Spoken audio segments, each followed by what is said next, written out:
Hello, beautiful soul. I'm Aurora, and welcome to Twin Flame Journey, a space where we explore the deeper meaning behind soul connections, divine timing, and the path that leads two hearts back to union. If you've been feeling the signs, you're in the right place. Most people think the divine masculine awakens during the relationship.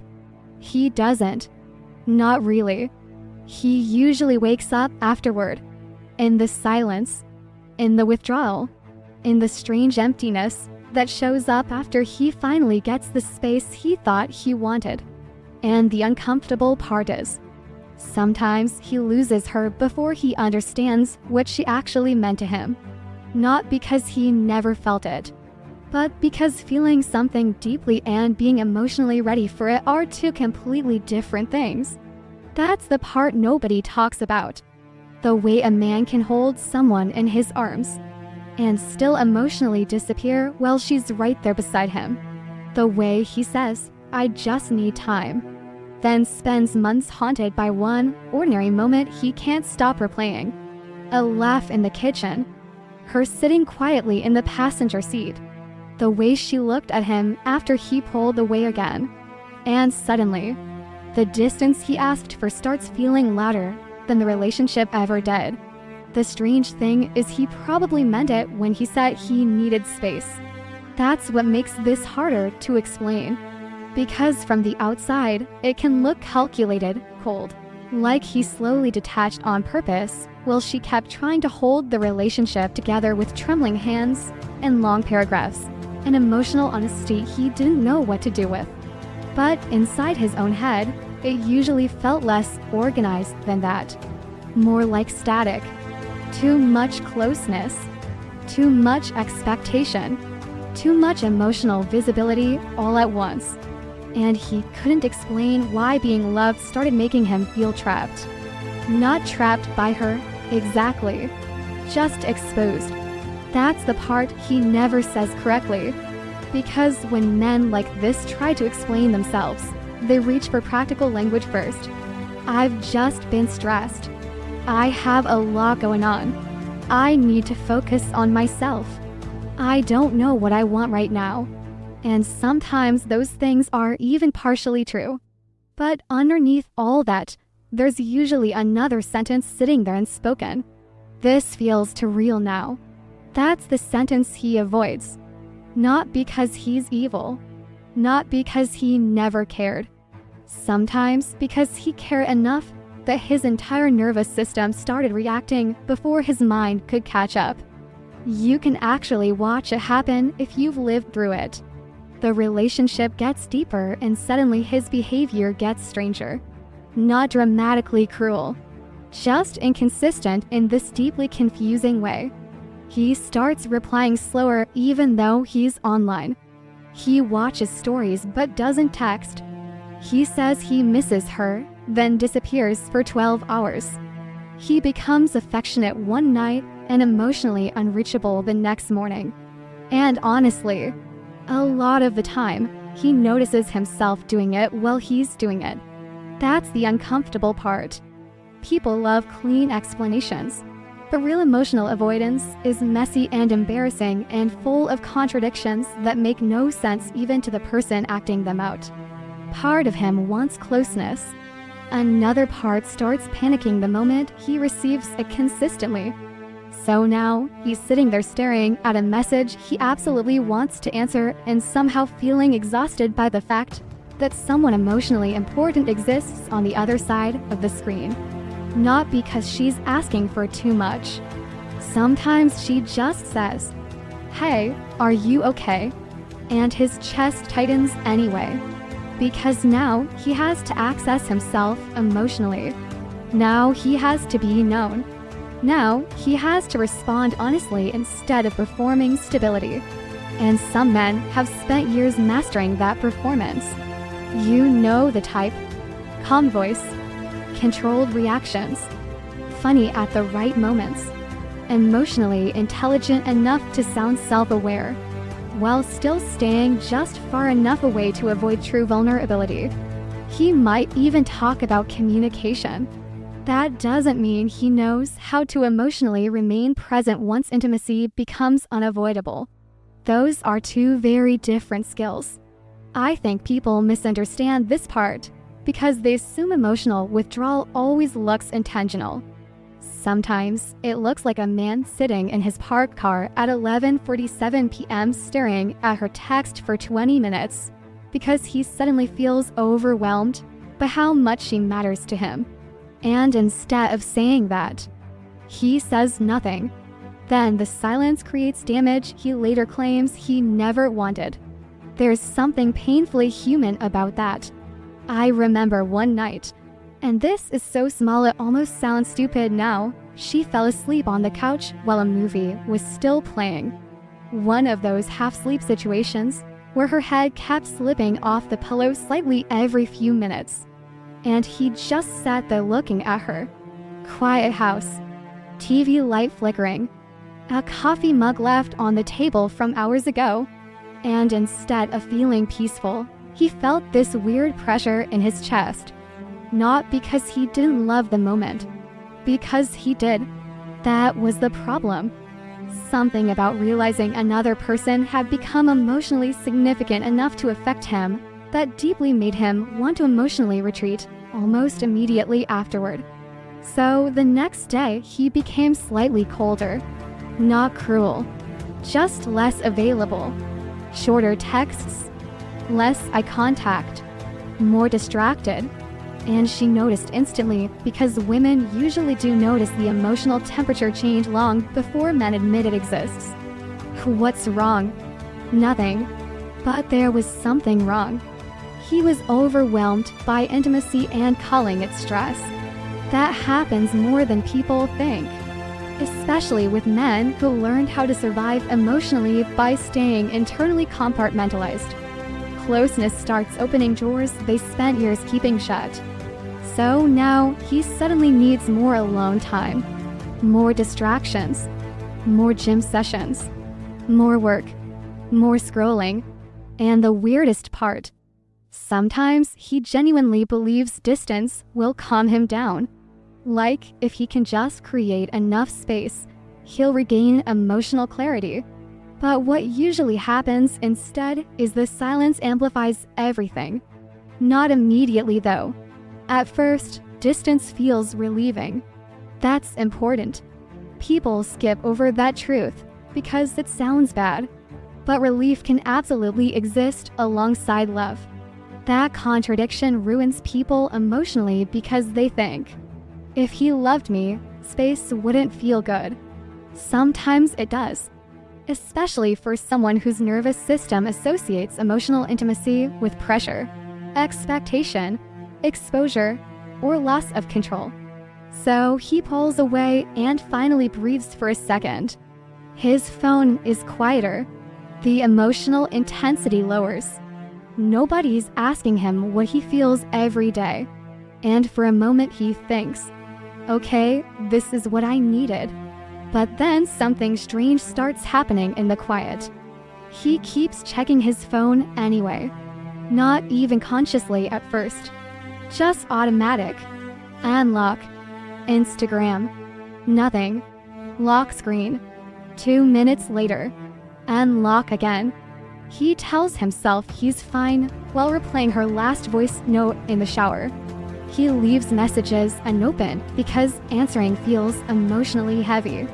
Then feels weirdly disappointed when she eventually stops sending them. And nobody really talks about how childish avoidant behavior can become once real feelings are involved. Not toxic mastermind childish, just emotionally immature in these painfully human ways. Like posting stories slightly louder than usual hoping she sees them.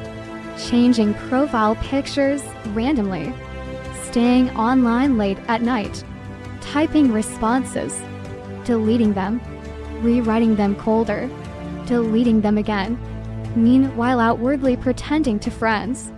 Yeah, I just needed space. Did he? Partially. And the rest. He was scared. Scared of how deeply he was being affected. Scared of emotional dependency. Scared that love was slowly becoming more powerful than the identity he built around self-control. Because some men don't know who they are once they stop emotionally guarding themselves. That's the real panic underneath it. Not commitment itself, the loss of emotional distance. And the body reacts before the mind creates explanations for it. That's why after deeply intimate moments, some men suddenly become emotionally strange. After weekends together, after vulnerability, after sex that felt emotionally exposing instead of just physical, after conversations where she saw through him too clearly, suddenly he needs space. Suddenly he's confused. Suddenly he becomes hyper-focused on work or routines or responsibilities. It almost looks irrational from the outside. Because it is irrational. His nervous system is trying to regulate itself while his ego desperately tries to appear unaffected. And honestly, sometimes he hates himself while it's happening. That's another ugly truth. He sees her becoming anxious. He notices her trying not to overreact. He hears the slight sadness in her voice when she says, "You feel far away lately." And instead of moving closer emotionally, he retreats further because now he feels guilty too, which creates even more overwhelm. So now he associates the relationship not only with intimacy, but with pressure, guilt, expectation, emotional responsibility, and the fear of disappointing someone he genuinely cares about. And because he doesn't fully understand his own reaction yet, he simplifies it into one sentence. "I think I need space." Simple sentence. Massive emotional consequences. The worst part is sometimes he even believes leaving is the mature thing to do. Because in his mind, withdrawing before he hurts her more feels responsible. But he doesn't realize the inconsistency already hurt her. The emotional disappearing. The hot and cold behavior. The feeling that she has to emotionally chase clarity from someone who was warm 3 days ago and distant today. That confusion leaves scars too. And still, part of him hopes she'll somehow understand what he cannot explain properly himself. That's the contradiction living inside him during this stage. He wants freedom and reassurance simultaneously, distance and emotional permanence, space and proof she still cares, which is why he sometimes pulls away, then panics when she finally stops reaching for him. Because the silence he asked for starts feeling different once it becomes real. But that realization usually comes later.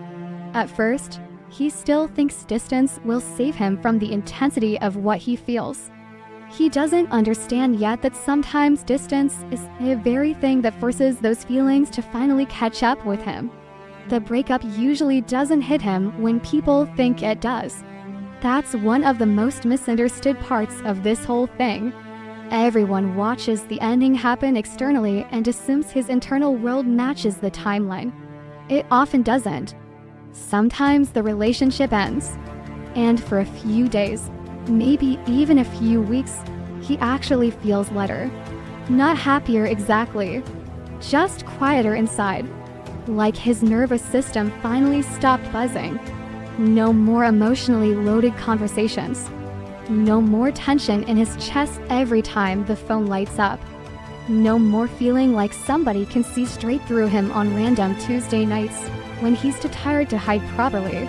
And because the immediate pressure disappears, he mistakes relief for certainty. That's the dangerous part. He thinks, "See, this was the right decision." Meanwhile, his emotions are still delayed somewhere behind him, trying to catch up. Men like this often process grief in reverse. First comes distance, then distraction, then numbness, and only later, when life becomes ordinary again, does the loss begin entering the body properly. Not all at once either. That would almost be easier. It arrives in these humiliating little moments that make no sense. Like standing in the grocery store staring at a brand of tea he never even drank himself because she used to buy it. or reaching for the phone after something funny happens at work before remembering there's nobody there to send it to anymore, or sitting in traffic at night realizing the car has become unbearably quiet. Not peaceful quiet, absence quiet. There's a difference. And the thing is, he usually keeps functioning. That's why people around him don't notice immediately. He still goes to work, still jokes with friends, still posts normal things online. Maybe he even seems more social for a while. That happens sometimes after emotionally intense relationships. He starts filling every empty space aggressively. More gym, more noise, more plans, more screens, more people around him. Anything except stillness. Because stillness is where the delayed grief starts leaking through. I remember someone describing it once in a way that felt painfully accurate. He said, "It felt like my emotions were loading slowly in the background." That's exactly it. At first, he mostly feels tired, then irritated, then weirdly restless. Then one random night at 1:16 a.m., he's sitting on the edge of his bed replaying a conversation from 4 months ago like his life depends on understanding it correctly this time. And the memory isn't even dramatic. That's what destroys him eventually. Not the big moments, the normal ones. Her standing barefoot in the kitchen asking him if he wanted anything while she was already making herself tea. The way she'd say drive safe every single time without fail. The little pause before she admitted something vulnerable. The way she looked at him when he was pretending he wasn't upset about something. Those are the memories that survive the longest because they weren't performances. They were evidence of emotional intimacy happening quietly. And now, the silence where those moments used to exist starts becoming impossible to ignore. But he still tries. God, he tries. This is usually the stage where he becomes obsessed with getting his life together. Suddenly, he's reorganizing his apartment at midnight, throwing old clothes away, working longer hours, making unnecessary purchases, fixing tiny things around the house he ignored for months. It almost looks productive from the outside. Sometimes it even is productive. But emotionally, a lot of it is displacement. He can't organize what's happening inside him, so he starts controlling physical spaces instead. One guy I knew cleaned his entire kitchen at 2 a.m. after accidentally hearing a voice note from her while looking for something unrelated in his camera roll. That's how grief works sometimes. Not cinematic breakdowns. Just standing there wiping already clean counters, because if he stops moving for 5 seconds, he'll have to feel what's underneath the numbness. And underneath it is usually confusion first. Not wisdom. Not spiritual clarity. Confusion. Because part of him still believes he wanted this. You needed space. I know. You were overwhelmed. I know. So why does this feel wrong now? Silence. That's where the real unraveling starts. Not when she leaves. When his internal explanations stop comforting him. Because eventually the logic weakens and the emotional reality gets louder. He starts remembering things differently. That's another brutal part nobody prepares for. At first, during conflict, he mostly remembered pressure, expectations, emotional intensity. Now his brain starts replaying the tenderness too. And unfortunately, tenderness becomes radioactive after loss. Especially for emotionally avoidant men, because softness reaches them later, when there's finally enough distance for them to stop defending themselves against it. That delay ruins people. It's why some men suddenly become emotional months after appearing completely fine. By then, everyone around them thinks they've moved on already. Even she might think he never cared that deeply. Meanwhile, he's driving around at night taking the long way home for no reason except the silence in his apartment feels too loud lately. And there's something particularly painful about nighttime after a relationship ends. Daytime gives people structure, tasks, noise, deadlines. Night removes all the distractions. Now it's just him and his own thoughts. And his thoughts become irritatingly specific. Not "I miss her." More like, "Why do I remember exactly how her face looked when I stopped replying emotionally that night?" Or, "Why did she always go quiet before saying she was hurt?" Or worse, "Why did I feel safer pulling away than admitting I was scared to lose her?" That's when the emotional self-awareness starts flickering on in brief uncomfortable flashes. Not consistently, not gracefully, just enough to disturb him. And honestly, sometimes he reacts immaturely during this phase too. That needs to be said. People romanticize masculine awakening like it automatically transforms somebody into a deeply evolved, emotionally available man overnight. No. Sometimes he becomes colder before softer. Sometimes he doubles down on avoidance temporarily because vulnerability now feels dangerous and humiliating. He may distract himself with attention from other people. Start talking to someone new too quickly. Pretend he's fine harder than before. Not because those connections mean more. Usually because they mean less. Low-stakes attention feels easier than real intimacy after emotional loss. But eventually comparison starts happening whether he wants it to or not. Someone laughs differently, texts differently, looks at him differently, and suddenly he realizes how emotionally specific she had become inside his life. That realization can hit in horrifyingly ordinary moments.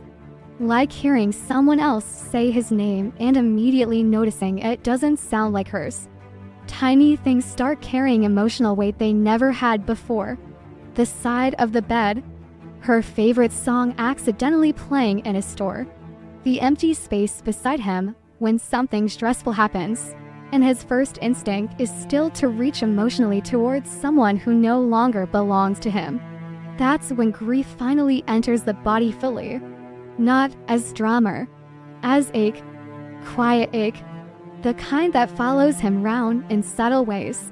Difficulty sleeping, random heaviness in his chest, checking her social media, then feeling worse afterward, wanting to text her something meaningless just to reestablish contact with the emotional reality he lost.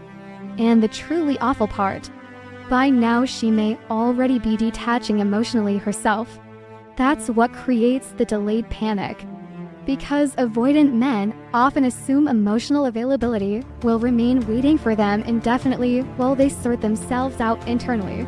Then one day her energy changes. She stops reaching, stops explaining, stops asking where his head is at, and instead of feeling relieved, he feels abandoned by the silence he once requested. That contradiction is almost unbearable once it finally lands emotionally, especially because now he starts realizing she was adapting to pain he helped create while he was still convincing himself he simply needed space. And guilt enters the picture. Not clean guilt either. Messy guilt. The kind where he starts replaying moments he minimized at the time. Her asking, "Why do I feel like you disappear when things get close?" And him getting defensive instead of honest. Or her saying, "I don't need perfection, I just need consistency." And him hearing criticism instead of vulnerability. Those moments come back later with horrifying clarity, usually when there's nothing left to defend against anymore. No active conflict. No emotional tension clouding things. Just memory, and himself, which is unfortunate because some men are perfectly capable of emotional honesty, only after the relationship is already gone. That's the tragedy underneath a lot of these dynamics. The relationship ends before his feelings fully arrive, not because the feelings were fake, because he experienced them too slowly, and now he's alone with emotions that finally have enough silence to surface. except the person they belong to is no longer beside him to receive them. At some point, the silence stops feeling peaceful. That's usually when everything changes. Not externally. Externally, his life may still look almost identical. He still wakes up, still answers emails, still goes to the gym, still laughs at things that are genuinely funny. People around him might even think he's doing better. But internally, something starts shifting in ways he can't fully control anymore. The distance he fought for no longer feels like freedom. Now it feels like constant low-grade emotional static humming underneath everything. And the worst part is how ordinary the triggers become. Not dramatic memories. Tiny things. Almost insultingly small things. Like hearing someone in a grocery store laugh in a way that sounds vaguely like her for half a second. Or passing a street she used to turn onto automatically. Or waking up from a dream where nothing important even happened. She was just there. That's what starts undoing him eventually. Not fantasy. Familiarity. That's the dangerous thing about emotional attachment. The nervous system memorizes ordinary presence more deeply than people realize. Her sitting beside him while scrolling on her phone.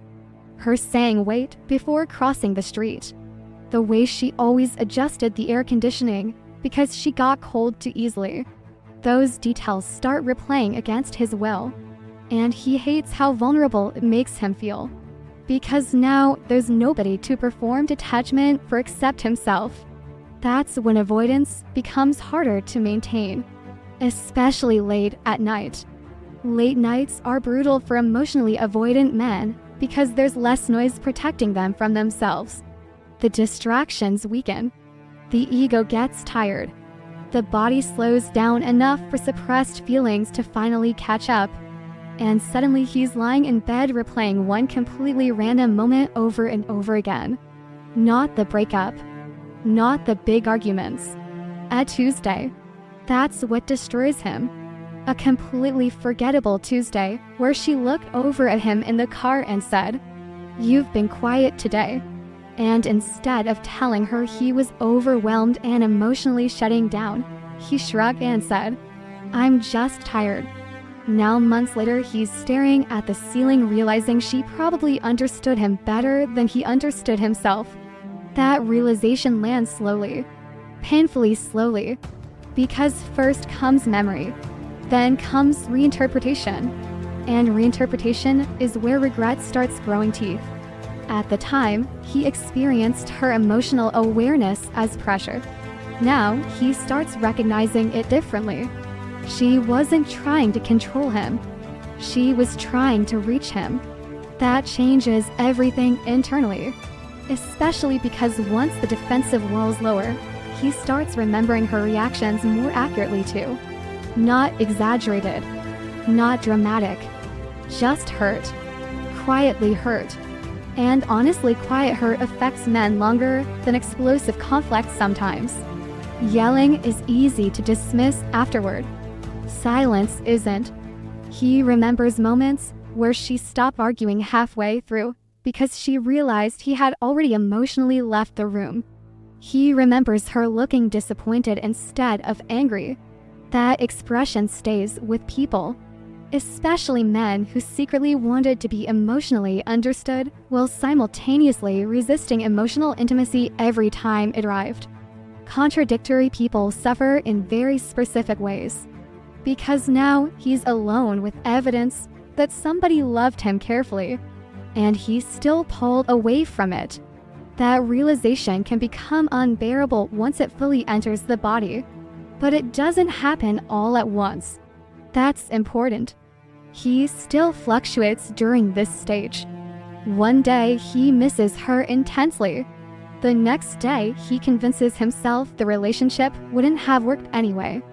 Then 2 nights later, he's sitting in his kitchen at midnight rereading old messages he told himself he deleted emotionally months ago. People think emotional realization happens in one clean breakthrough moment. Usually, it's more pathetic than that. More human. like opening her profile accidentally on purpose, looking for signs she misses him, feeling relieved if she seems sad, feeling sick immediately afterward for even wanting that, or typing, "Hey, been thinking about you lately," then deleting it because he suddenly feels exposed and ridiculous, then reopening the chat an hour later anyway. That's the kind of emotional chaos nobody posts inspirational quotes about. And underneath all of it is this growing awareness he cannot outrun anymore. She affected him more deeply than he admitted while she was there. That truth starts rearranging his entire internal narrative. Because during the relationship, he often positioned himself as the calmer one, the logical one, the emotionally measured one, the stable one. But now he's emotionally unraveling over memories of her handing him fries while driving because his hands were on the steering wheel. It's humiliating. Beautiful sometimes, but humiliating too. Especially for men who built their identity around emotional control. Because now the body starts betraying what the ego still wants to deny. His chest tightens when he sees her name unexpectedly. His mood shifts randomly throughout the day. Certain songs suddenly become physically difficult to listen to. And the body remembers intimacy in weird ways. He misses things he never thought mattered.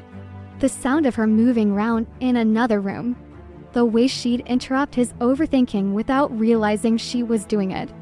The small exhales she made when falling asleep beside him. That one really ruins people. Sleep sounds. Because those are deeply nervous system memories. They bypass logic completely. And once emotional memory becomes physical like that, distraction stops working as effectively. That's usually when he starts confronting another uncomfortable truth. He didn't actually feel emotionally safer away from her. He felt emotionally less exposed. Those are different things. And unfortunately, he often realizes this after the relationship already collapsed under the weight of his inconsistency. There is a specific type of guilt attached to delayed emotional understanding. It feels useless. That's the word. Useless. Because awareness arrives after damage already happened. So now, he's replaying conversations, trying to locate the exact moments things started slipping emotionally. And he notices details he ignored before. How many times she asked for reassurance indirectly because directly felt too vulnerable. How she softened her needs to avoid overwhelming him. How often she gave him emotional grace while quietly starving herself for consistency. That realization is rough. Especially because avoidant men usually don't think they're emotionally withholding while it's happening. They think they're protecting themselves, managing stress, trying not to make promises they can't keep. Meanwhile, the person beside them slowly starts feeling emotionally abandoned in tiny, invisible ways. And now, the silence forces him to witness all of it without distractions. That's why this stage feels psychologically brutal. Because memory stops functioning like nostalgia and starts functioning like exposure. He sees himself more clearly now. Not as evil. Not as heartless. Just emotionally frightened in ways he disguised as independence. There's a difference. And sometimes he starts talking to himself internally in these weird half-conversations he would never admit out loud. You should have just told her. Told her what? That you were scared. I didn't know that's what it was. Really? Long silence. Because part of him did know. At least partially. That's what makes it hurt. He knew enough to feel the connection. He just didn't know how to stay emotionally open without eventually panicking and retreating. So now the silence becomes educational in this cruel, delayed way. It starts teaching him things the relationship itself couldn't teach him while his defenses were active. Like how intimacy actually felt with her. Like how emotionally seen he was. Like how rare it is to find someone who notices the difference between his real silence and his performative silence. That one hits hard, because she usually knew. She knew when he was tired, knew when he was shutting down emotionally, knew when he needed reassurance, but was too proud to ask for it directly. And at the time, that level of emotional visibility made him uncomfortable. Now, he misses it in ways he can't explain to anyone properly, especially because emotionally avoidant men often struggle to describe longing directly. So instead they say things like, "It's weird without her." Weird, as if that word can contain grief, attachment, regret, emotional dependency, tenderness, loss. But emotionally limited language is sometimes all they have access to at first.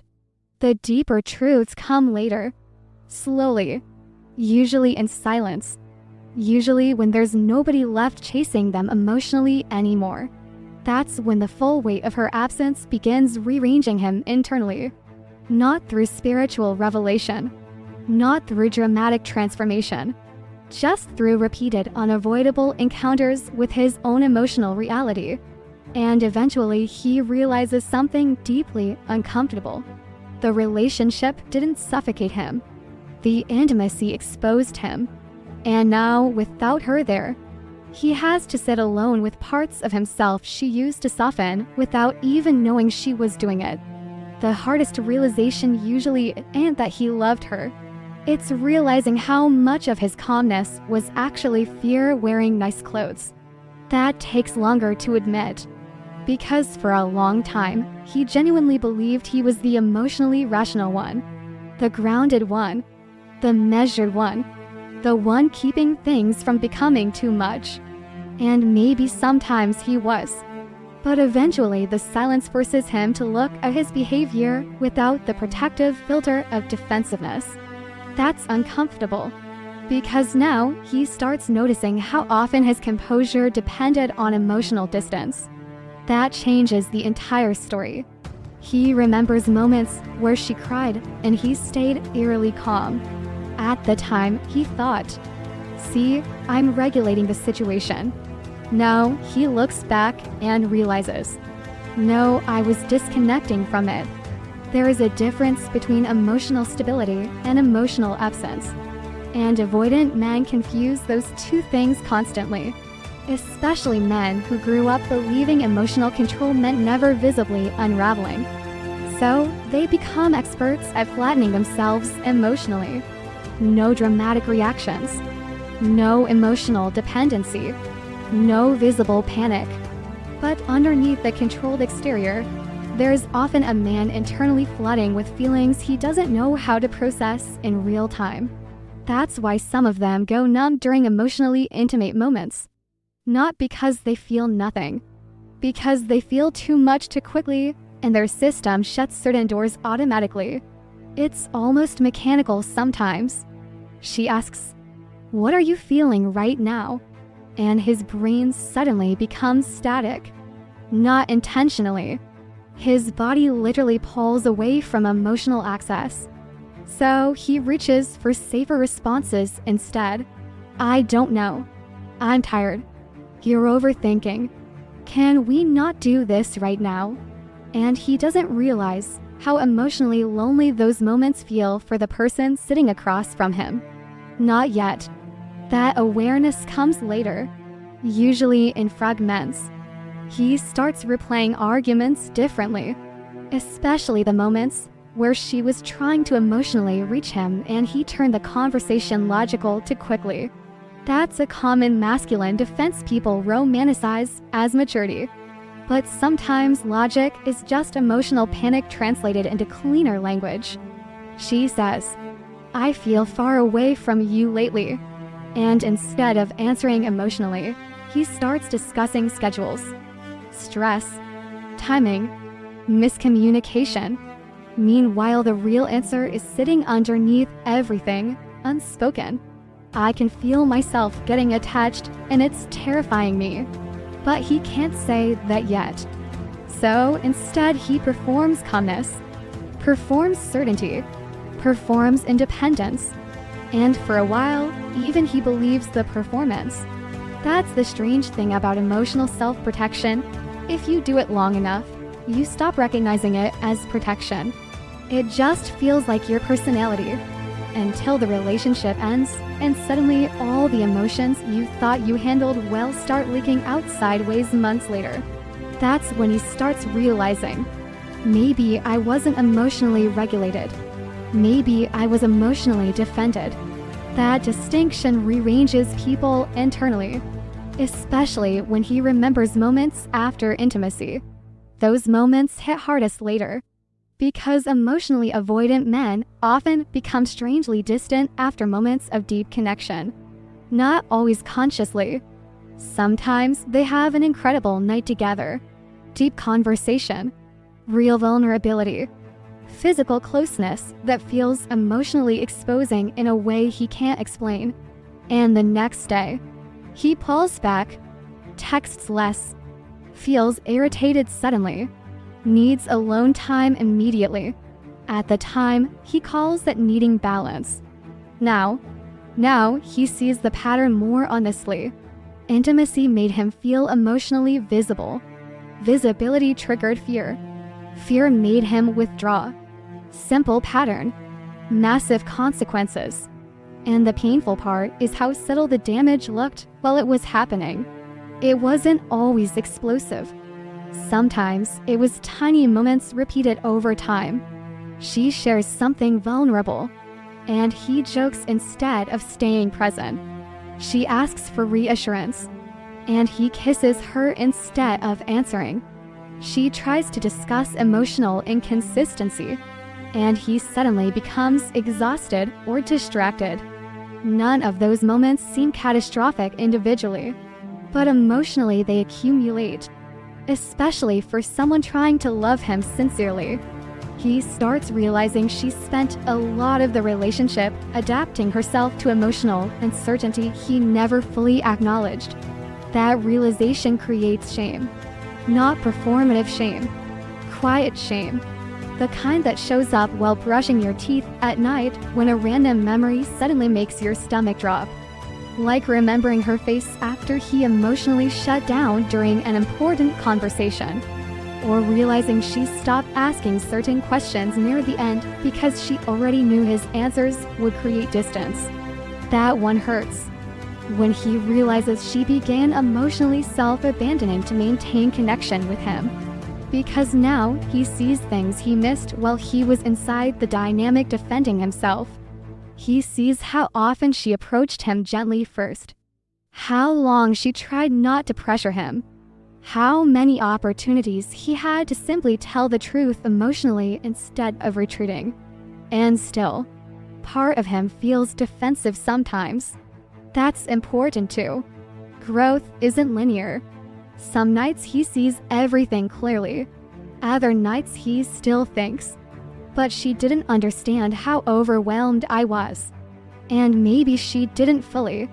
Both things can be true. That's what makes real relationships psychologically complicated. She may have loved him deeply and still triggered his fear. He may have cared about her deeply and still hurt her through inconsistency. Human beings are contradictory like that. But eventually his inner voice becomes harder to silence. You kept saying you needed space. I did. But why? Because everything felt intense. Was she intense? Long pause. No. What then? Being seen was. That realization changes something. Because now he starts understanding that he wasn't actually fighting the relationship itself most of the time. He was fighting exposure, fighting dependency, fighting vulnerability, fighting the terrifying realization that another person had emotional access to him beyond his control. And men who build identities around self-sufficiency often experience emotional intimacy as a threat before they experience it as safety, especially if they've spent years surviving by staying emotionally self-contained. So, when somebody finally reaches parts of them they normally hide, their first instinct isn't always relief. Sometimes it's retreat. And unfortunately, retreat hurts people, particularly when mixed with tenderness. That combination confuses the hell out of someone. Warm one day, cold the next.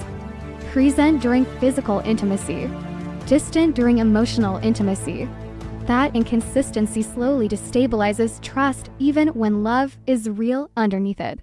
And now, he has to sit with the fact that she probably wasn't too emotional. She was reacting to emotional instability he refused to name honestly. That realization can feel brutal because it dismantles the story he told himself. The story where he was simply overwhelmed by her needs. Now, he sees how often her needs were actually responses to his unpredictability. She wasn't asking for perfection. She was asking for emotional continuity. And continuity terrified him because it required sustained openness instead of temporary vulnerability followed by retreat. There's one memory that tends to haunt men during this stage. Not always the same memory specifically, but the same type. A moment where she looked emotionally exhausted instead of angry. That expression stays, because anger can be dismissed as conflict. Emotional exhaustion feels like evidence. Evidence that someone tried for a long time before finally getting tired. And once he sees that clearly, the guilt changes shape. It becomes less about the breakup itself and more about the emotional experience she had while loving him. That's a rough realization for someone who never intended to become emotionally harmful. Because many avoidant men are not trying to manipulate anybody. They're trying to survive emotions they don't fully understand. But unintended pain still becomes pain. That truth humbles him eventually. Especially once he stops romanticizing his emotional distance as strength. Because now he sees how often his control depended on suppressing honesty. Not lying exactly, just withholding, minimizing, deflecting, emotionally disappearing at critical moments. And maybe the hardest truth of all, part of him genuinely believed he was protecting both of them by staying emotionally restrained. Now, he realizes restraint is not the same thing as safety. Sometimes restraint is just fear that learned how to sound mature.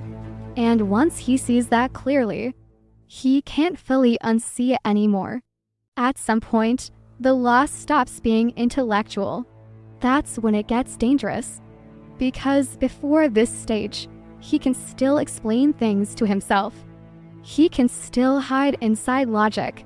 Inside timing, inside confusion, inside all the emotionally sophisticated explanations people use when they're trying not to admit they're grieving.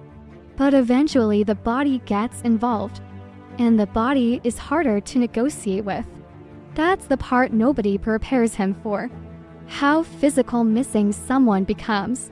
Not poetic, physical, like waking up already tense for no obvious reason. Like feeling sudden heaviness in his chest while doing something completely ordinary, like folding laundry or standing in line for coffee. Like reaching for his phone automatically during stressful moments, before remembering there's nobody there anymore who knows how to calm him down in exactly the way she used to. That realization alone can ruin an entire day. Especially because he often doesn't notice how emotionally dependent he became until the connection disappears. Not dependent in the dramatic sense. More subtle than that. His nervous system had quietly started including her in its regulation process. Her voice, her routines, her presence, even her little check-ins throughout the day. And now, all those tiny stabilizing moments are gone. So his body starts searching for them automatically. That's why he keeps checking his phone even when he tells himself not to. It becomes muscle memory. Wake up, check notifications. Nothing. Try to act unaffected. 2 minutes later, check again. And the embarrassing part is how quickly hope can return from almost nothing. A name popping up that vaguely resembles hers. A vibration in his pocket. a story notification. For half a second, his entire body reacts before logic catches up. Then disappointment settles back in quietly. Again, nobody really talks about how exhausting emotional suppression becomes once the attachment bond is broken, especially for men who spent most of the relationship emotionally compartmentalizing themselves. Because now there's nowhere for the emotions to go. So they start leaking into the body instead. Sleep gets weird first. That's usually the beginning. Either he can't fall asleep, or he falls asleep exhausted and wakes up at 4 a.m. with his thoughts already racing. And the thoughts themselves aren't even dramatic anymore. That's what's so brutal about this stage. The grief becomes incredibly specific.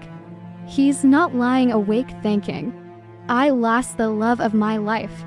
He's thinking, "Why do I still remember exactly how her voice sounded when she answered the phone half asleep?" Or, "Why did I pull away after the moments that actually felt good?" Or worse, "Did she know I loved her and just couldn't feel it consistently from me?" That question stays. That one follows men around for months sometimes. Because deep down, many emotionally avoidant men know they cared more than they were able to demonstrate steadily. And eventually the gap between feeling and behavior becomes impossible to ignore. That gap creates physical tension. His shoulders stay tight constantly. His jaw hurts from clenching. He starts feeling emotionally exhausted by things that normally wouldn't affect him. And the strange thing is people around him may still think he's functioning normally. That's the dangerous part about masculine grief. It often hides inside routine. He still goes to work, still answers texts, still jokes around. Meanwhile, internally, he's replaying one sentence she said 6 months ago like it contains the answer to his entire emotional life. There's usually one sentence that haunts him specifically, not because it sounded profound at the time, because it became true later. Something small she said quietly during an argument. "You keep leaving emotionally before you leave physically." Or, "You act like you don't care right when you care the most." At the time, he probably got defensive. Now, those sentences replay in his head while he's driving alone at night. And that's another thing nobody explains properly. Men often process heartbreak while moving, driving, walking, working out, cleaning. Motion helps regulate feelings they can't comfortably sit still inside.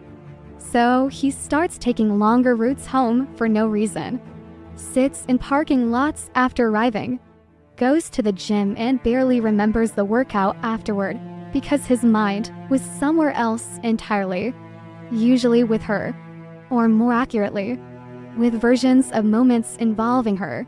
Memory becomes distorted during this stage. Not fake, just emotionally magnified. Tiny interactions start carrying unbearable emotional weight. Her handing him a hoodie because she knew he forgot his. The way she rubbed her eyes when tired. Her standing quietly in the bathroom doorway while he got ready for work. Those memories become physical sensations almost. A tightness in his throat, an ache in his chest, a sudden hollow feeling in his stomach. And because he's still uncomfortable with emotional vulnerability, he often responds to those sensations indirectly, by becoming colder externally, more detached socially, more irritable. That contradiction confuses people. How can he miss her and still avoid her? Because longing and fear can coexist in the same body at the exact same time. That's the part most people underestimate. He misses her, but contact also terrifies him now, because hearing her voice again could reopen everything he's barely managing to contain. So instead he lives in this awful middle space, checking her profile but not interacting, typing messages then deleting them, watching old videos for 30 seconds then throwing the phone across the bed like it physically burnt him. And honestly, Sometimes he gets angry at her during this phase too. Not because she did something terrible, because grief makes people irrational sometimes. Part of him resents how deeply she affected him, resents that ordinary life no longer feels emotionally neutral, resents that she still exists inside his body even while absent from his daily life. That resentment usually fades eventually, but during this stage, it can show up unexpectedly, especially after moments where he briefly feels okay again. That's another cruel thing about emotional loss. Healing isn't linear at all. One morning, he wakes up lighter, more functional, almost relieved. Then later that afternoon, he hears someone laugh in public and suddenly feels emotionally flattened for the next 3 hours because the sound reminded him of her unexpectedly. And nobody sees these moments happening. That isolation makes everything heavier, because masculine grief often happens privately, in bathrooms, in cars, late at night with headphones on, during silent moments between responsibilities, not in dramatic visible collapses, just quiet emotional erosion. And eventually the body begins exposing truths the ego tried to avoid earlier in the relationship. Like how safe he actually felt beside her sometimes. That realization is deeply uncomfortable for emotionally avoidant men because safety was often mistaken for weakness internally. Need was mistaken for danger. Dependency was mistaken for loss of control. So now he's confronting this horrifying possibility. Maybe the relationship didn't weaken him emotionally. Maybe it softened him. And losing it hardened him again in ways that suddenly feel lonely instead of protective. That awareness changes how he remembers physical intimacy too. Not just sex, presence, her fingers touching his arm absent-mindedly, her laying against his chest quietly, the way her body relaxed around him when she trusted him emotionally. Those memories hit differently later, because they reveal something he couldn't fully appreciate at the time. She felt emotionally home-like to his nervous system, and now his body notices the absence before his pride allows him to say it out loud. That's why he keeps instinctively reaching for things that aren't there anymore. Her side of the bed, her contact thread, her social media, old photos, old conversations. He tells himself he's just curious. He's not. He's emotionally searching for regulation, searching for traces of connection, searching for proof the emotional world they built together actually existed and wasn't something he imagined too late. And there's one especially painful moment that tends to happen during this phase. Usually randomly. Usually when he's already emotionally exhausted. He realizes he doesn't miss the chase. He misses the safety, the ordinary tenderness, the emotional familiarity, the feeling of somebody knowing him in small, intimate ways throughout the day. That realization breaks something open internally, because now he understands his grief isn't just attachment to attention or validation. It's attachment to emotional home. And unfortunately, he often understands that fully only after he's already burned the house down himself. At first, he really does try to move on. That part is true. People assume emotionally avoidant men spend all their time sitting in regret immediately after losing someone meaningful. A lot of them don't, at least not consciously. At first, many of them go straight into distraction mode. More socializing, more work, more flirting, more noise, anything that creates movement, because movement feels safer than reflection. And honestly, sometimes it even looks convincing from the outside. He's posting again, going out again, laughing again. Maybe he even starts talking to someone new faster than anyone expected. That part hurts people deeply when they witness it. Especially the woman who spent months trying to emotionally reach him while he insisted he was confused or overwhelmed. Then suddenly he appears emotionally available somewhere else. But appearances lie constantly during this phase. Because emotionally avoidant men are often more comfortable with new connection than deep connection. Newness has distance built into it. No shared emotional history yet. No accumulated vulnerability. No painful familiarity. At the beginning, he can still perform the version of himself he wants to be. Attentive, present, easygoing, emotionally open in controlled amounts. Early stage intimacy feels manageable because it hasn't reached the terrifying parts yet. Nobody knows him deeply enough to trigger his defenses fully. So for a while, he feels lighter, relieved even. See, maybe the old relationship really was the problem. Maybe they were just incompatible. Maybe things are easier now. But eventually comparison begins happening quietly underneath everything. And comparison is ruthless. Not because the new person is worse. That's important. This isn't about idealizing one woman into perfection. She was imperfect. He knows that. She could be emotional, complicated, sensitive in ways that overwhelmed him sometimes. There were arguments, misunderstandings, moments where he genuinely felt exhausted too. That's what makes this realization more painful, because eventually he understands. Her imperfections weren't the reason he can't let her go. It was the emotional depth. That's much harder to replace. And unfortunately, depth becomes most visible in absence. So now he's sitting across from someone new during dinner, nodding through conversation, while his body quietly notices all the differences he never thought would matter. The pauses feel different. The laughter lands differently. The silence doesn't feel familiar yet. And emotionally familiar is what he misses most, though he still struggles to admit it directly. There's a specific loneliness that appears when someone knew your rhythms intimately and suddenly nobody does anymore. Nobody knows how he gets quiet when stressed. Nobody notices the subtle mood shifts yet. Nobody remembers small details automatically. The new person may genuinely be wonderful, but emotional familiarity cannot be fast-forwarded. That realization starts hollowing him out slowly, especially during ordinary moments. Because grief hides inside comparison now. Not intentional comparison.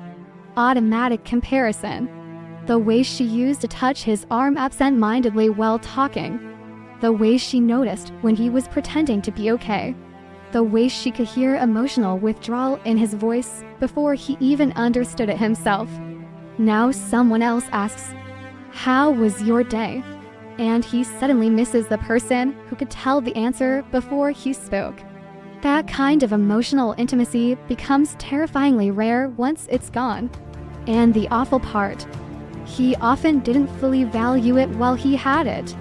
Not because he was heartless, because familiarity disguises emotional miracles as normal life. He got used to being emotionally known. Only after losing it does he realize how unusual that actually was. So now he starts having these strange moments where external attention feels emotionally empty afterward. Temporary relief, temporary ego validation, temporary distraction, then silence again. That's when loneliness changes shape. Earlier, loneliness felt like missing contact. Now it feels like missing emotional recognition. That's deeper, much deeper, because he starts realizing most people never really reached him internally the way she did. And that realization creates another contradiction he doesn't know how to handle. Part of him still resents how exposed she made him feel, while another part desperately misses being emotionally seen by her. Both things exist simultaneously. That's why emotionally avoidant grief becomes so psychologically confusing. He misses the closeness and fears it at the same time, even in memory. Sometimes he'll replay intimate moments mentally and feel warm first. then panic immediately afterward. Like his nervous system still associates deep emotional closeness with danger even though the relationship is over. That conditioning doesn't disappear overnight. So now he's trapped in this weird emotional in-between space. Too emotionally affected to move on cleanly. Too emotionally guarded to fully reconnect. And people around him usually misunderstand his behavior during this phase. Friends might encourage him. Just get back out there. As if the problem is lack of options. It's not. The problem is emotional specificity. Because once someone becomes intertwined with your emotional regulation, your memories, your routines, your sense of safety, other connections can temporarily feel emotionally flat by comparison. Not bad, just unfamiliar. And unfamiliar feels lonely after deep attachment, especially at night. Nighttime remains brutal during this stage because daytime distractions stop working as effectively now. He comes home after socializing and suddenly feels emotionally empty in the silence afterward. Not dramatic sadness, more like emotional deflation. Like his body knows the difference between stimulation and intimacy now. That realization sneaks up on him in humiliating ways. He'll laugh with friends all evening, then sit alone in his car afterwards staring at nothing. He'll spend time with someone attractive, then randomly think about the way she used to fall asleep halfway through movies. And it's never the glamorous memories that hurt most. Always the ordinary ones. Always. Her sitting cross-legged on the bed while talking about something completely unimportant. The sound of dishes in the kitchen. The way she said his name when she was half annoyed and half affectionate. Those tiny details become emotionally radioactive later because they represented sustained closeness instead of intensity. And intensity is easy to find again. Closeness isn't. That distinction becomes devastating once he finally understands it, especially because he often spent the relationship confusing emotional intensity with emotional burden. Now he realizes, that was intimacy trying to stabilize itself. And suddenly he starts recognizing how much emotional labor she quietly carried while loving him. How often she bridged the distance. How often she softened conversations to avoid triggering withdrawal. How often she sensed his fear before he admitted it himself. That awareness creates grief mixed with admiration. A painful combination. Because now he sees her more clearly emotionally. Right when she's no longer beside him. And sometimes this stage makes him emotionally harsher temporarily too. That happens more than people admit. Because grief mixed with avoidance can create emotional irritability. He becomes impatient, detached, cynical about love for a while. Not because he feels nothing. Because feeling too much without knowing what to do with it creates emotional exhaustion. So he may temporarily numb himself harder, work more, withdraw more. But the loneliness underneath keeps leaking through anyway. Especially during vulnerable moments, like getting sick. Nobody talks enough about how heartbreak shows up during illness. A cold, a fever, a terrible day emotionally. Those moments expose attachment brutally because the body instinctively reaches for comfort from the person who used to provide it. And now there's silence instead. No check-in text, no familiar voice. No emotional home to return to. That's when the loss becomes undeniable. Not when he sees her with someone else. Not during dramatic milestones. During ordinary human vulnerability. That's when he finally understands how deeply woven into his nervous system she had become. And there's one realization that hits particularly hard during this chapter. It usually arrives quietly. No big emotional breakdown. No cinematic music moment. Just a sudden, exhausted honesty with himself. She wasn't perfect. Long pause. But she felt like home. That sentence changes everything internally. Because now he's no longer grieving fantasy. He's grieving emotional belonging. The kind built slowly through repeated ordinary moments, shared routines, tiny recognitions, mutual nervous system familiarity. And unfortunately, by the time he fully understands the value of that kind of love, he's usually already standing outside the life they built together, realizing too late that emotional safety was never the thing he truly wanted to escape from. Regret doesn't usually arrive dramatically. Not the real kind. The real kind shows up while he's doing completely ordinary things. Brushing his teeth, standing in line somewhere, looking for a charger in a drawer and accidentally finding an old receipt from some random day they spent together that didn't even seem important at the time. That's how regret actually behaves. Quiet, sneaky, humiliatingly human. And by this stage, he's tired. Not just sad, tired. Because emotionally avoidant men spend so much energy trying not to feel things fully that when the emotions finally break through, it's exhausting. He's tired of pretending he's unaffected. Tired of mentally circling the same memories. Tired of feeling her absence in small invisible ways throughout the day. And most of all, he's tired of realizing things too late. That's the sentence sitting underneath everything now. Too late. Too late to answer differently. Too late to stay emotionally open during moments that mattered. Too late to give reassurance he actually felt internally, but struggled to express consistently. That's where regret becomes eventually. Not just missing someone. Realizing how many opportunities existed to love them better while they were still standing there asking softly for connection. And the awful part, some of the moments haunting him now look incredibly small while they were happening. That's what destroys people later. The ordinary emotional crossroads they didn't recognize in real time.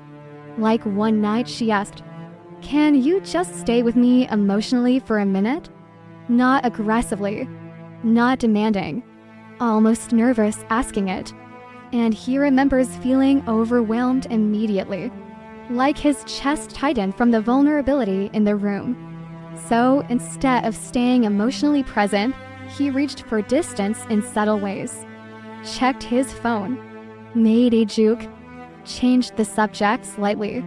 At the time, it felt harmless. Now he replays her expression afterward with horrifying clarity.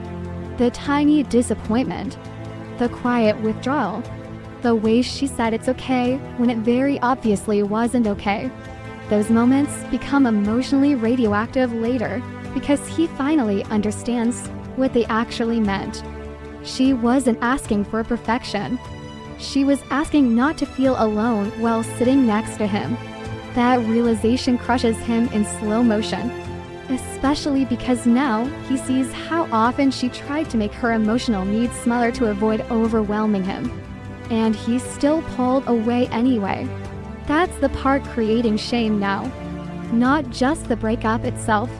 The emotional loneliness she probably carried inside the relationship while he kept insisting he cared. Because he did care. That's what makes this painful instead of simple. If he felt nothing, none of this would haunt him. But emotionally avoidant men often experience this brutal split between internal feeling and external behavior. Inside, attachment, fear, longing, tenderness. Outside, distance, inconsistency, silence. That gap becomes unbearable once self-awareness fully enters the picture, especially late at night. Nighttime changes during this phase. Earlier, nights felt lonely. Now they feel exposing because there's less room left for denial.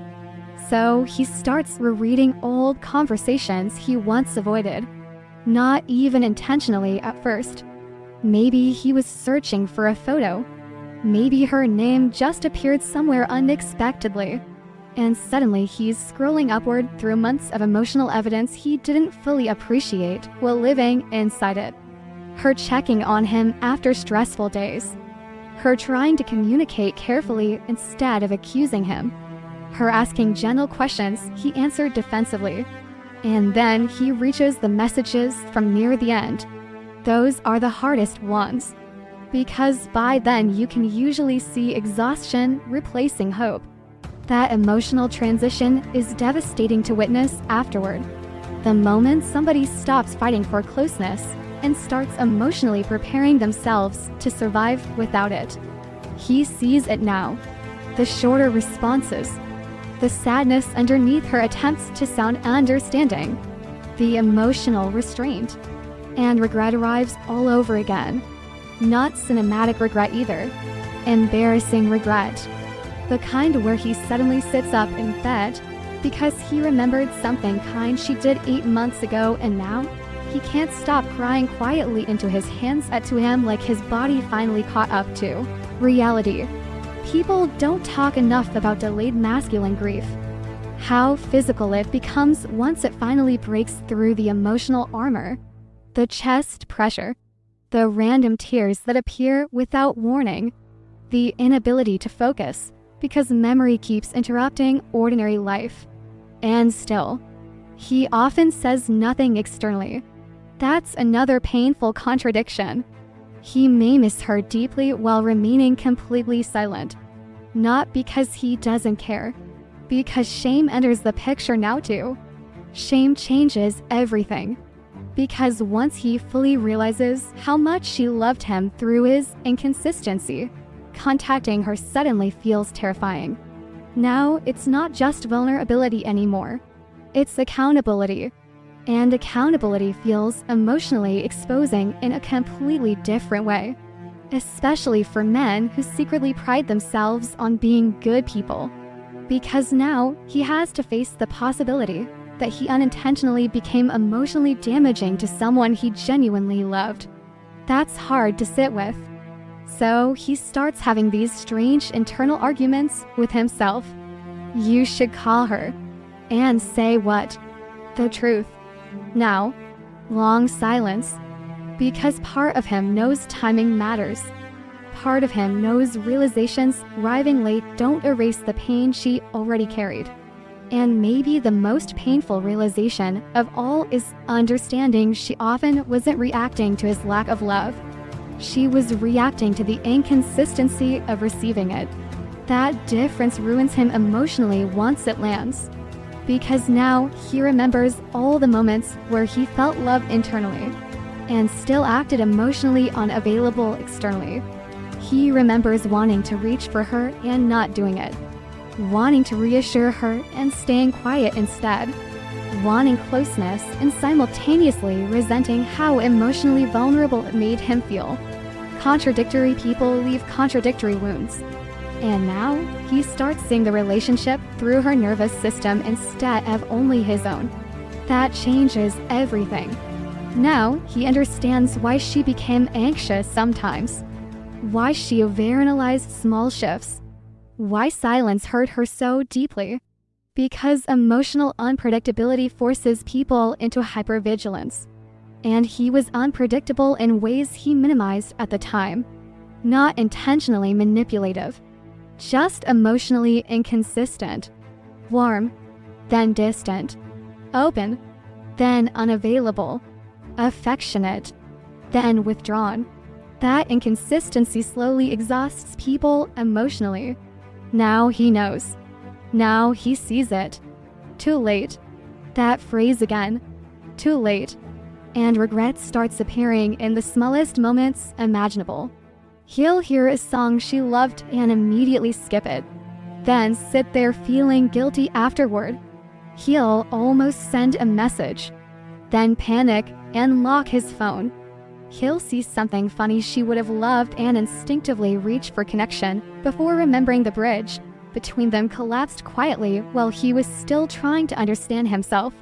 That awareness creates this awful helpless feeling. Because now the love feels clearer. But access to her feels uncertain. And uncertainty is brutal once avoidant people finally become emotionally honest. Because now he understands what emotional risk actually costs. There's one specific type of memory that tends to haunt men most during this phase. Moments where she was emotionally soft with him and he responded with defensiveness instead of honesty. Not because he wanted to hurt her, because tenderness scared him more than conflict sometimes. Conflict gave him distance. Tenderness required openness. That realization rearranges him internally, especially when he realizes she often stayed emotionally patient for longer than most people would have. She kept trying to understand him while quietly bleeding emotionally herself, and eventually that truth becomes impossible to escape. Not because somebody lectures him about it, because memory won't let him avoid it anymore. And the strange thing is, this stage doesn't make him feel wiser, just sadder, softer maybe, more honest internally, but mostly sad. Sad that fear disguised itself as logic for so long. Sad that he confused emotional restraint with maturity. Sad that someone loved him carefully while he kept pulling away every time the love became real enough to touch his deepest insecurities. And the final layer of regret, realizing she probably spent so much time wondering whether she mattered to him, while he was privately rearranging his entire emotional world around her presence without knowing how to say it out loud consistently. That truth stays with him, long after the relationship, long after the silence, long after everyone else assumes he moved on. Because some regrets do not scream, they whisper, repeatedly, in ordinary moments, in quiet rooms, in the middle of otherwise normal days. And eventually he realizes the thing haunting him most isn't just losing her. It's knowing she tried to love him while he was still emotionally hiding from himself. The hardest part comes later. Not the breakup, not the silence, not even the loneliness. The hardest part is when empathy finally arrives. Real empathy, not intellectual understanding, not relationship analysis, not those late-night moments where he briefly admits, "Yeah, I could have handled things better."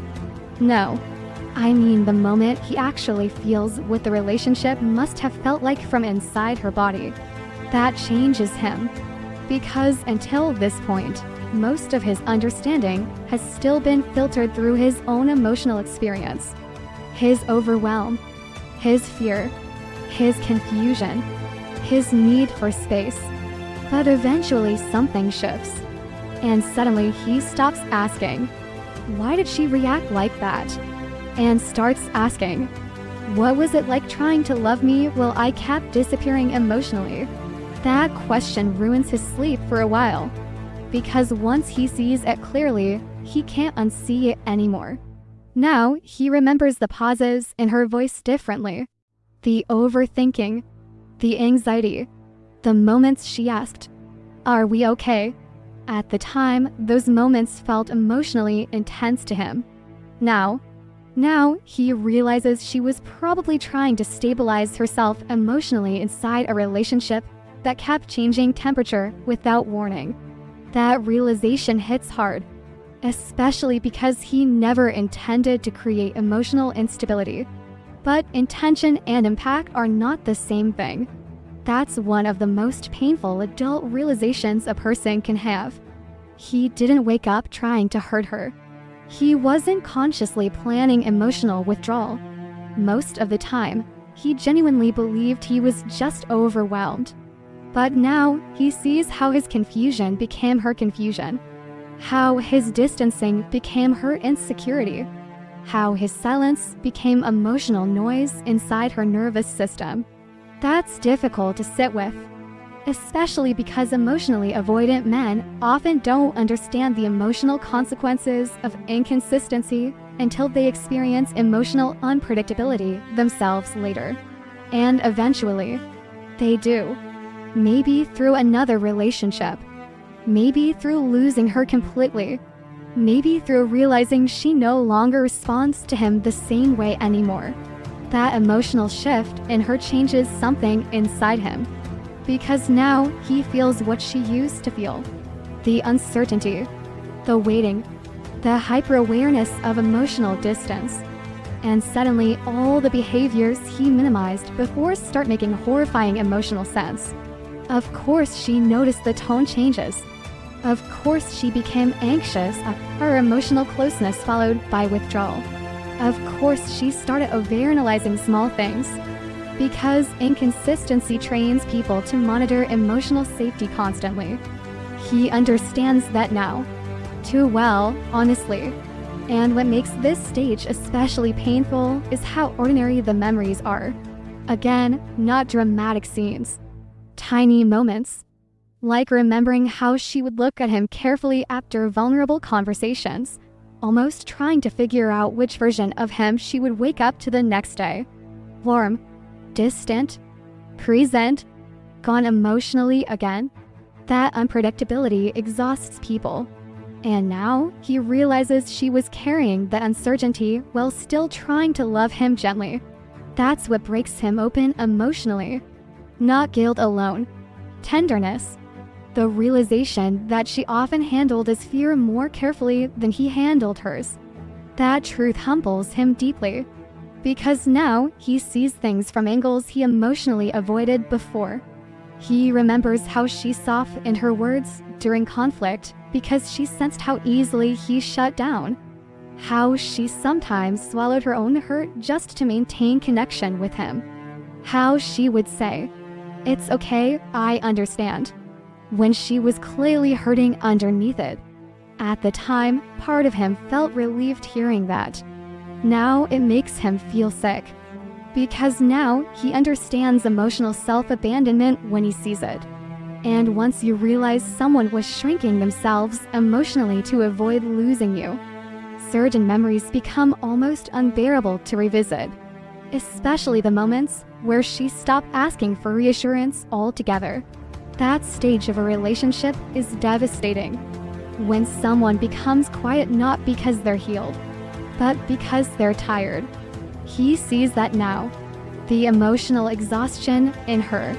The way her hope slowly became restrained. The way she started protecting herself from his inconsistency long before the relationship officially ended. And there's something especially painful about realizing somebody loved you through behaviors that should have pushed them away sooner. That kind of love leaves marks on people. Even avoidant people. Maybe especially avoidant people. Because deep down, many emotionally avoidant men secretly believe they are difficult to stay close to long term. So when someone actually tries, patiently, repeatedly, sincerely, it affects them more than they admit while it's happening. The problem is, they often understand the value of that effort after the relationship collapses under the weight of their defenses. That delayed awareness becomes its own form of heartbreak. And the strange thing is, this stage doesn't suddenly make him emotionally perfect. Not even close. He still fluctuates.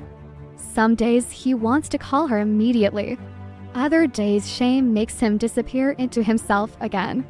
Because awareness alone does not instantly heal emotional fear. That's important. People romanticize emotional awakening like it automatically transforms someone into a consistently available partner overnight.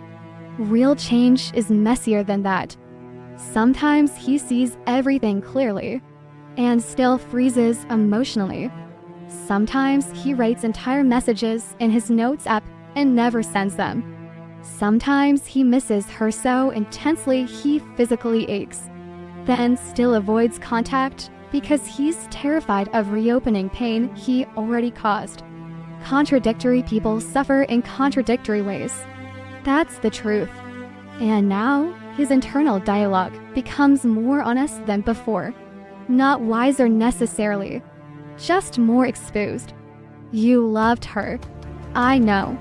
Then why did you keep pulling away? Because every time it got real, I felt like I was losing control of myself. She wasn't trying to control you. I know that now. Long silence. And the rest. I didn't know how to receive that kind of love without panicking. That's the sentence sitting underneath a lot of avoidant behavior. not lack of love, lack of safety inside sustained emotional intimacy. And now, he understands something even harder. She probably spent months trying not to take his fear personally. That realization destroys him quietly, because he remembers the ways she blamed herself, the questions she asked, the self-doubt, the overthinking. Did I do something wrong? Are you losing feelings? Why do you feel so far away sometimes? And the painful answer is, she was responding accurately to emotional withdrawal he himself barely understood yet. Now he sees how lonely that must have felt for her, trying to emotionally connect with someone who loved her, but kept disappearing every time the connection deepened. That dynamic confuses people deeply because the warmth is real, the affection is real, the love is real, but consistency is missing. And human beings cannot emotionally relax inside inconsistency for very long without becoming anxious, exhausted, or detach themselves eventually. He understands that now because he finally feels the emotional consequences from the outside looking in. That shift changes the way he remembers her completely. Not idealized, not mythologized, humanized. He remembers her trying to stay patient, trying to understand him, trying not to overwhelm him emotionally while quietly carrying her own unmet needs. And suddenly the relationship stops looking like she needed too much. Now it looks like she kept trying to connect with someone who was terrified of being fully reached. That's different, very different, and maybe the most painful realization of all. He starts understanding she wasn't asking him to become a different person. She was asking him to stay emotionally present long enough for love to feel emotionally safe. That's it. Not perfection. Not constant emotional intensity. Not endless reassurance. Just emotional continuity. Presence. And now, he sees how many moments she spent standing emotionally alone inside the relationship while he privately loved her in ways he couldn't sustain behaviorally. That gap between internal love and external consistency becomes the wound haunting him most now. Because love hidden behind fear still hurts the person trying to receive it. And finally, he understands why she got tired. Not because she stopped loving him, because loving someone emotionally unavailable for too long eventually forces people to choose between connection and their own emotional stability. And some people leave not because the love disappeared, but because surviving the inconsistency started hurting more than losing the relationship itself. This is the part people romanticize too much. The emotional realization, the self-awareness, the moment he finally understands. People imagine it arrives like clarity, like some cinematic breakthrough where he suddenly becomes emotionally available overnight, sends a long vulnerable message, cries once in the rain, and transforms into a completely healed man by morning. That's not usually what happens. Usually it's messier than that. Quieter, more inconsistent, more human. Because awareness doesn't magically erase fear. Sometimes it actually makes the fear worse at first. Now he sees the patterns clearly, sees the emotional withdrawal, sees the ways he sabotaged intimacy while simultaneously craving it. But seeing something and changing it in real time are two different things entirely. That's the frustrating truth about emotional growth.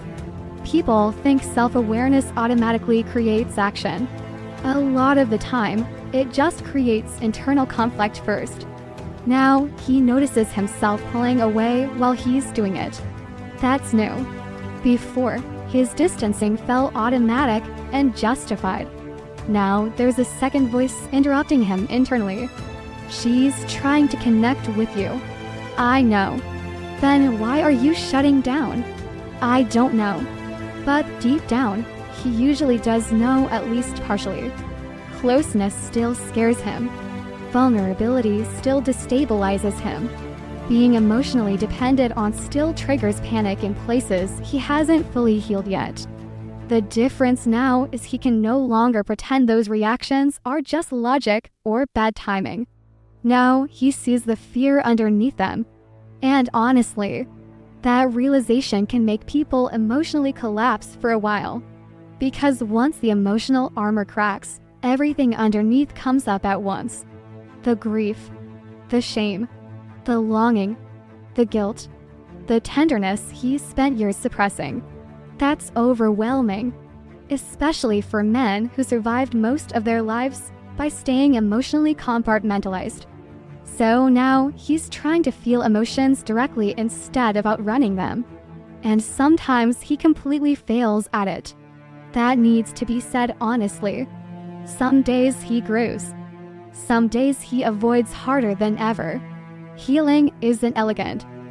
Sometimes he spends an entire week emotionally reflective, journaling, noticing his patterns, trying to stay emotionally open.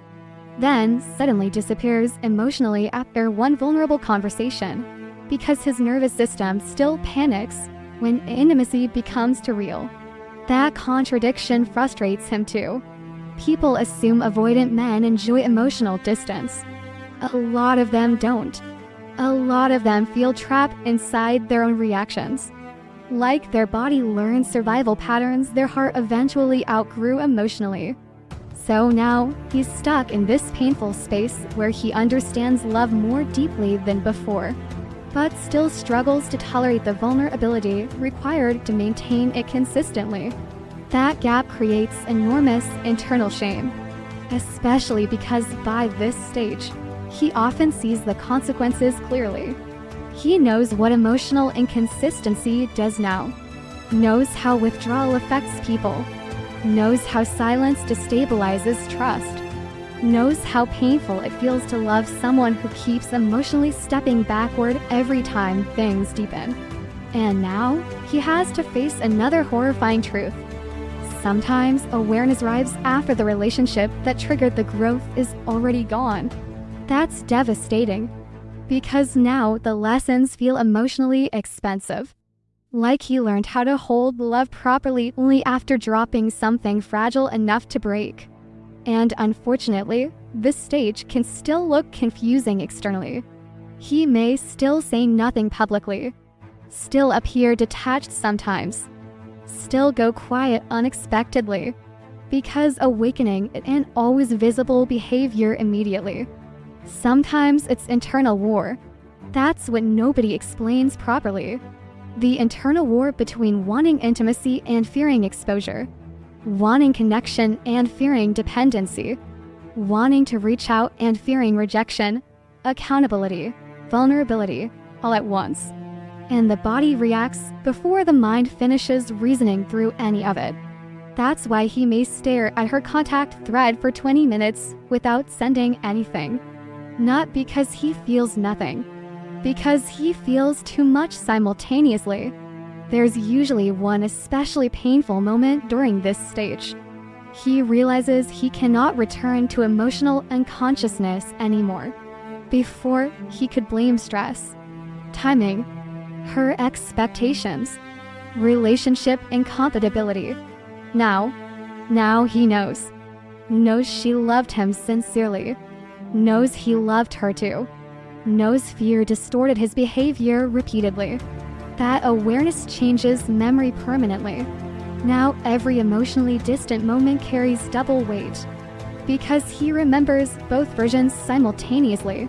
The version of himself trying to protect his emotional safety, and the version of her quietly wondering why love suddenly felt cold again. That dual awareness becomes emotionally exhausting, especially late at night, because nighttime reflection changes during this stage. Earlier, he replayed memories emotionally. Now, he analyzes himself inside the memories too. Why did I shut down there? Why did reassurance feel so difficult? Why did I feel trapped right after moments of deep closeness? Those questions don't leave him alone anymore. And sometimes he still hates the answers. because the answers often expose emotional immaturity he didn't want to admit existed inside him. Not cruelty, immaturity. There's a difference. He may have genuinely loved her while still lacking the emotional capacity to sustain intimacy without retreating from it periodically.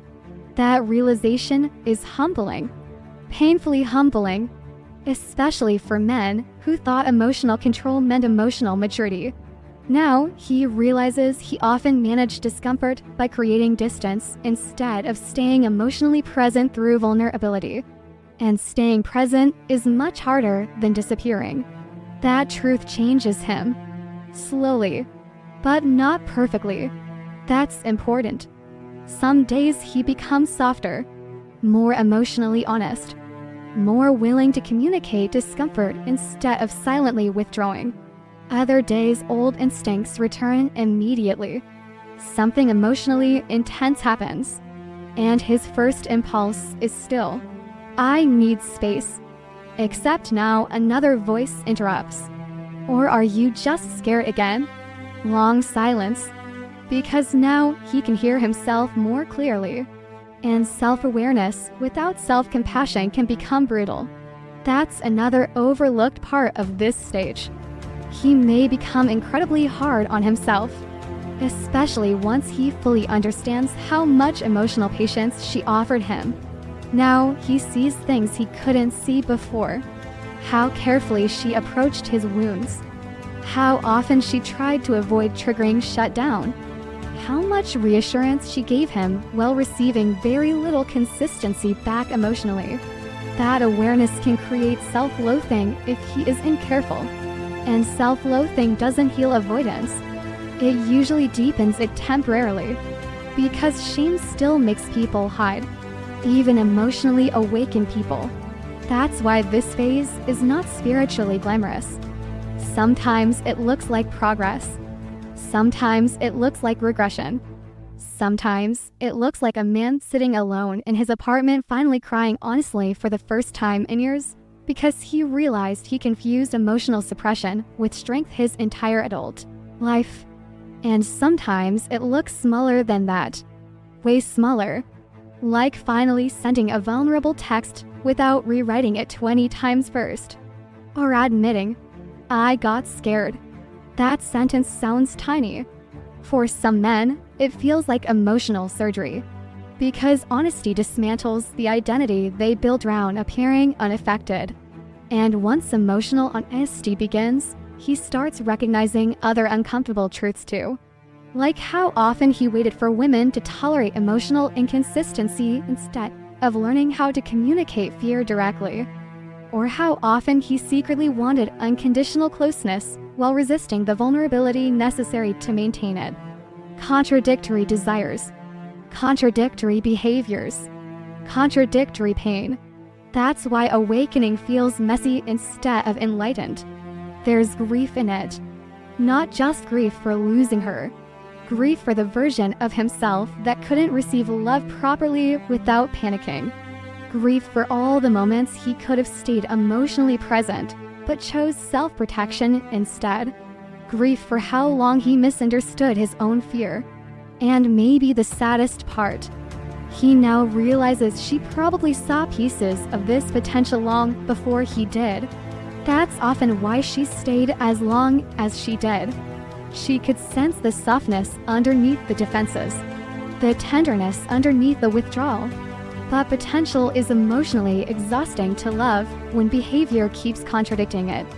He understands that now too. Finally. And the truth is, this chapter doesn't end with certainty. That's what makes it real. Some men change deeply after this stage. Some only partially. Some become more emotionally available, but still struggle during intimacy. Some lose the relationship that triggered the transformation entirely. There's no perfectly clean ending here. Just a man slowly becoming unable to lie to himself anymore about what love actually required from him emotionally. And once that awareness settles fully into his body, he can never completely return to the person he was before the loss exposed him to himself. Sometimes he comes back emotionally after everything is already over. That's the part people don't want to talk about honestly because it doesn't fit cleanly into romantic narratives. People like endings that feel rewarding, redemptive, spiritually satisfying. But real relationships don't always end that way. Sometimes the emotional realization arrives, and the relationship is already gone beyond repair.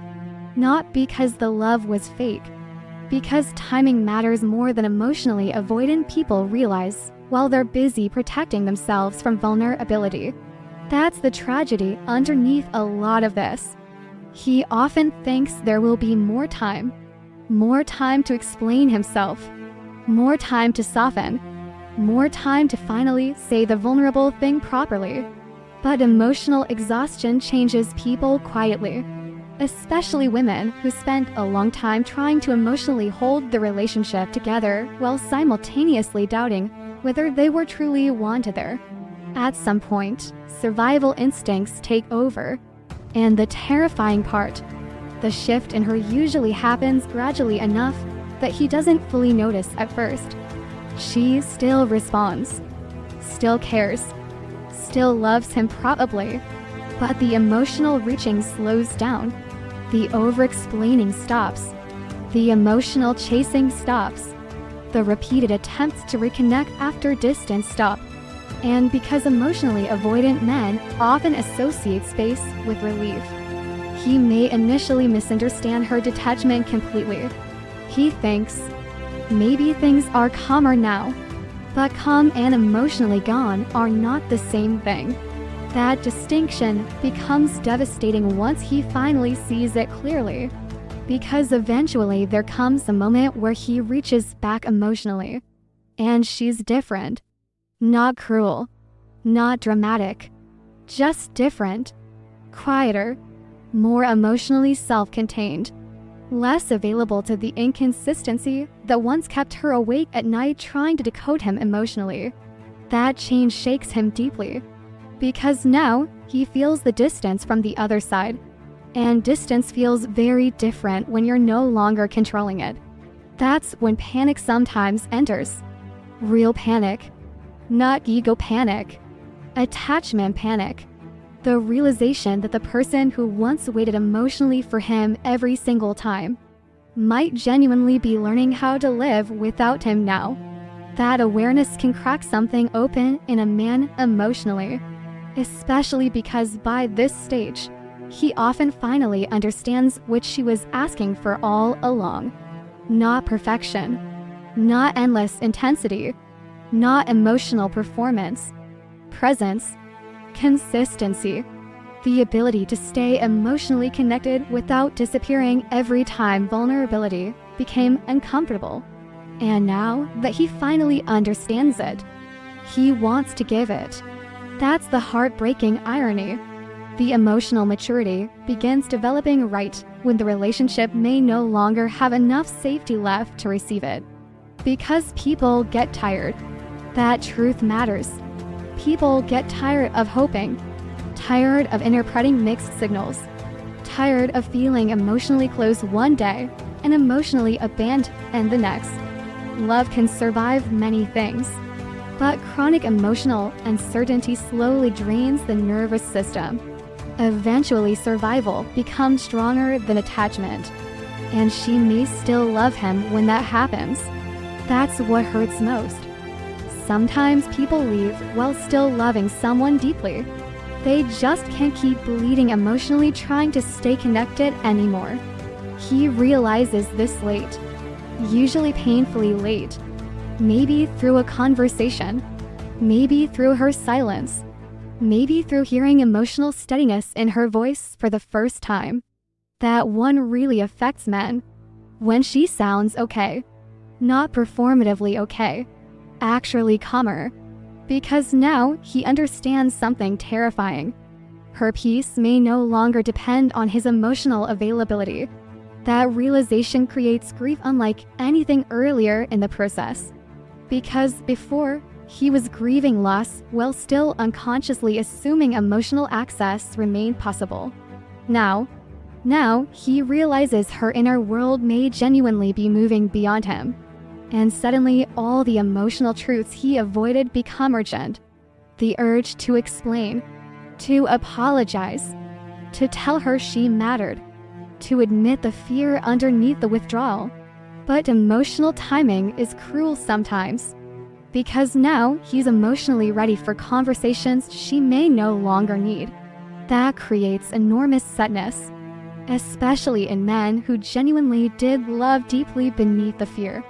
And the sad thing is, sometimes he does reach out, not always dramatically, sometimes with one simple message typed slowly over an hour. "Hey, I've been thinking about you." Then staring at the screen afterward like his entire nervous system is exposed. People underestimate how vulnerable accountability feels for emotionally avoidant men, because now there's no emotional hiding place left. No pretending confusion, no blaming circumstances, no intellectualizing feelings. Now it's just honesty. And honesty feels terrifying after a lifetime of emotional self-protection, especially because he knows she may not respond the same way anymore.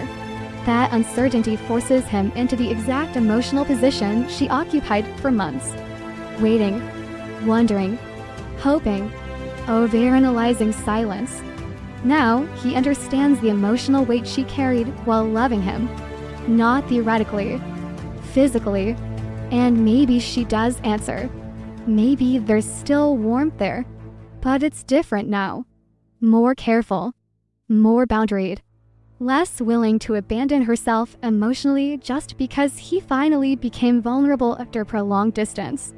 That change hurts him, but part of him respects it too, because now he understands what it cost her to survive the relationship emotionally. That understanding softens him permanently, even if they never reconcile. And honestly, sometimes they don't reconcile. That's reality. Not every emotional awakening leads back to the relationship that triggered it. Sometimes the relationship was the lesson. Painful sentence. True sentence. Sometimes she was the person who cracked open parts of him emotionally that no one else could reach. But she also paid the emotional price for loving him before he knew how to remain emotionally present consistently. That leaves grief in both people. Different grief, but grief. And the strange thing is, he often carries her with him long afterward in quiet ways nobody sees. Not obsessive fantasy, not dramatic longing every second, more like emotional imprinting. He hears certain phrases and thinks of her immediately. Still remembers exactly how she comforted him during hard moments. Still catches himself wanting to tell her things first. And sometimes, years later, he'll realize she changed the way he loves permanently. Not because she was perfect, because she forced emotional honesty he spent most of his life avoiding. That kind of connection marks people, even when it ends. Especially when it ends before both people were emotionally ready at the same time. And maybe the most painful realization of all arrives at the very end of this journey. He wasn't actually running from her. Not completely. He was running from what loving her exposed inside himself. The dependency, the vulnerability, the fear of needing someone emotionally. The fear of failing someone who could actually see him clearly. And by the time he understands that fully, she may already be somewhere else emotionally. Not necessarily with another person. Just no longer waiting in the same place emotionally where he left her. That's the part people rarely say out loud. Women do not stay emotionally suspended forever while men slowly figure themselves out internally. Eventually, something inside them shifts. They stop romanticizing inconsistency. Stop waiting for emotional clarity that never stabilizes. Stop abandoning themselves to keep the connection alive. And once that shift becomes real, the energy changes permanently. He feels it immediately. The reduced emotional urgency, the calmer responses, the absence of emotional chasing, and suddenly he understands what true loss actually is. Not separation, finality, the realization that the version of her who once waited patiently through all his confusion may no longer exist anymore. That realization humbles him deeply, because now he sees love differently, not as intensity, not as possession, not as emotional comfort without responsibility, but as sustained emotional presence, showing up, staying open, remaining emotionally reachable even when fear appears. Simple things, very difficult things, and the final truth: some men only understand love fully in the silence after they lose it. Not because they never cared, because they cared while still being emotionally at war with themselves.